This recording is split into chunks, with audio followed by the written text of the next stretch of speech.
Mon collège est un établissement gratuit, laïque et mixte.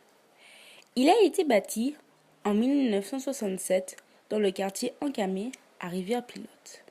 Pourtant, mon collège est unique. Il a une identité. Il porte le nom de célèbre écrivain caribéen Jacques Roumain. Les élèves à cette époque étudiaient l'un de ses livres, Le gouverneur de la Rosée. En 1980, des professeurs du collège, parmi lesquels Joël Buzz, professeur de français, ont proposé d'attribuer son nom au collège. Jacques Roumain est né le 4 juin 1907 à Port-au-Prince, en Haïti, dans une famille aisée. Journaliste, ethnologue, écrivain et homme politique. Son grand-père fut président d'Haïti. Après avoir étudié en Europe, il revient en Haïti à 20 ans. Il fut l'un des créateurs de la revue indigène où il publia des poèmes et des nouvelles. Il s'engagea alors dans la vie politique. Il dénonçait notamment l'occupation de son pays par les États-Unis. Il fonda le Parti communiste haïtien. Souvent arrêté, emprisonné, étroitement surveillé par le gouvernement, Jacques Roumain décida de s'exiler en 1935. À l'étranger, il rencontra de nombreux écrivains et poètes. Après 6 ans d'exil, en 1941, il rentre en Haïti après l'arrivée du pouvoir d'un nouveau président. En 1942, il est nommé chargé d'affaires à Mexico. Il y termine 2 ouvrages. Le recueil de poésie Bois d'ébène et le roman Gouverneur de la Rosée en 1944. Il a également écrit 2 romans, Les Fantoches et La montagne ensorcelée. Dans ses ouvrages, Jacques Roumain s'insurge contre la misère, le racisme et appelle les pauvres à s'unir. Il défend la solidarité, la fraternité.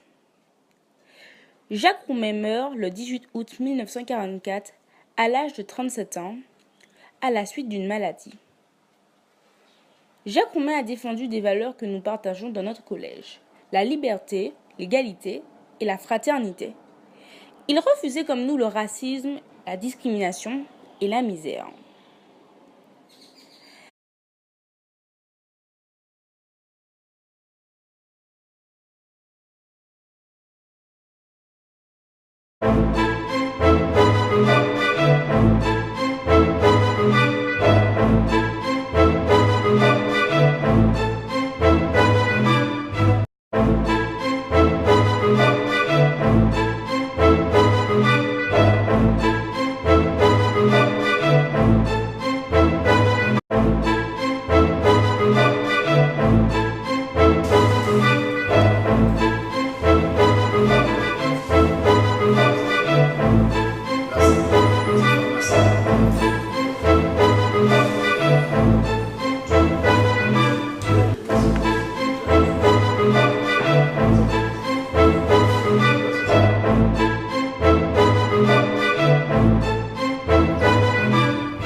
Si l'été est pluvieux et morne, si le ciel voile l'étang d'une paupière de nuages, si la palme se dénoue en haillons, si les arbres sont d'orgueil et noirs dans le vent et la brume, si le vent rabat vers la savane un lambeau de chants funèbres, si l'ombre s'accroupit autour du foyer éteint, si une voilure d'ailes sauvages emporte l'île vers les naufrages, si le crépuscule noie l'envol déchiré d'un dernier mouchoir, et si le cri blesse l'oiseau, tu partiras.